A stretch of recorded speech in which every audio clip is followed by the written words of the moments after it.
بسم اللہ الرحمن الرحیم۔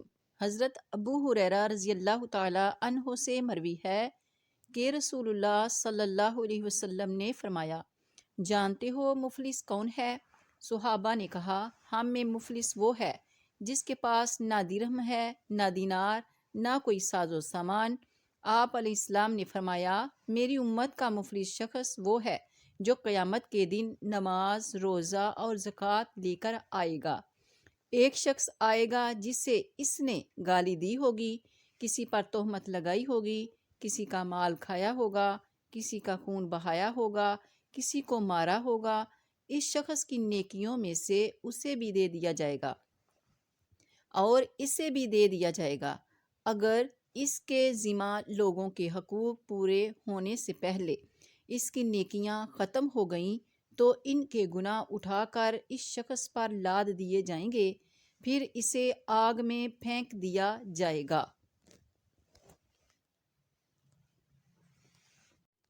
حضرت عوف بن مالک رضی اللہ تعالی عنہ سے مروی ہے کہ رسول اللہ صلی اللہ علیہ وسلم نے فرمایا، ایسے گناہ سے بچو جس کی توبہ کے بغیر بخشش نہیں، اور ایک روایت میں ہے، اور جن گناہوں کا کفارہ نہیں۔ جس شخص نے کوئی خیانت کی، قیامت کے دن اسے لائے گا، اور سود کھانے والا جس شخص نے سود کھایا، اسے قیامت کے دن پاگل خبتی کی صورت میں اٹھایا جائے گا۔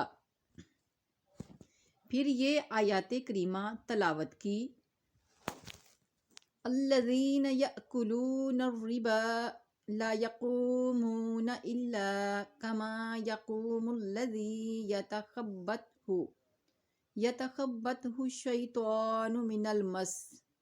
سورہ بقرہ کی آیت ہے، ترجمہ جس کا ہے کہ سود خور لوگ نہ کھڑے ہوں گے مگر اس طرح جس طرح وہ کھڑا ہوتا ہے جسے شیطان چھو کر خبتی بنا دے۔ یعنی ایک روایت میں ہے کہ جو انسان دنیا میں سود خور ہوگا، سود کھاتا ہوگا، وہ قیامت والے دن پل صراط سے اس طرح گزرے گا کہ ادھر ادھر لڑکھڑائے گا، اس سے پل صراط کا راستہ بہت مشکل ہو جائے گا۔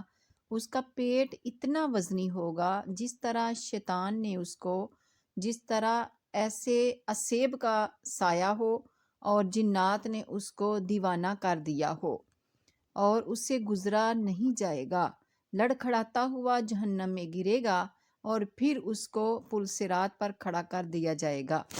اسی طرح لڑکھڑاتے ہوئے وہ پل صراط عبور کرے گا۔